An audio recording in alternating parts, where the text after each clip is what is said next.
హిందువులు అందరూ కూడా క్రైస్తవ్యం ప్రేమిస్తారు, అట్లే ముస్లింలను ప్రేమిస్తారు, వారి వారి మతాలను కూడా గౌరవిస్తారు. అట్లా మీరు గౌరవిస్తారా అన్నాను. అందరూ ప్రేమిస్తారని అనకండి సార్. అందరూ ప్రేమించేలాగైతే ఈ వ్యతిరేకత ఎందుకు ఉంటదండి? రైట్. కొందరైతే అందరూ అని కాదు, కొందరు. అలా కాదు సార్, ఎడారి మతాలని చెప్పి రాధా మనోహర్ దాస్ గారు ఏ మతాలను అన్నారండి? ఖచ్చితంగా ఎడారి మతాలనే.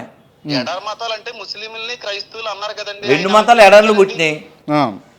ఆయన ప్రేమించారండి, అక్కడ ప్రేమిస్తున్నారు లేదు మీకు అర్థమవుతుంది కదండి. అదేమిటండి బాబు, ఈయన పేరు ఏమండి వెళ్ళరా బాబు? ఏమని వెళ్ళరా నాన్న?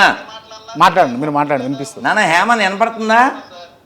నాన్న హేమం వినపడుతుందా? చెప్పండి సార్, చెప్పండి సార్. కాదు నాన్న, ఇప్పుడు మీరు కాకినాడ అన్నావు, నీ పేరు మర్చిపోయాను అనుకుందాం కాసేపు. ఎలా మర్చిపోతారు? నెక్స్ట్ కాసేపు అనుకోనన్నా. క్రాంతి గారండి మొన్న అబ్బాయి కాకినాడ ఒక అబ్బాయితో మాట్లాడిచ్చారు కదా అన్నాను. అందులో దోషం ఏమైనా ఉందా? తప్పేం లేదండి. అలాగే ఎడారి నుంచి వచ్చినది ఎడారి మతాలు, అందులో దోషం ఏముంది?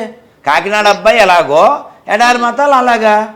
అదేండి అదే అందులో ప్రేమ లేకపోవడం ఏముంది? కాకినాడ అబ్బాయి అనకూడదా నిన్ను?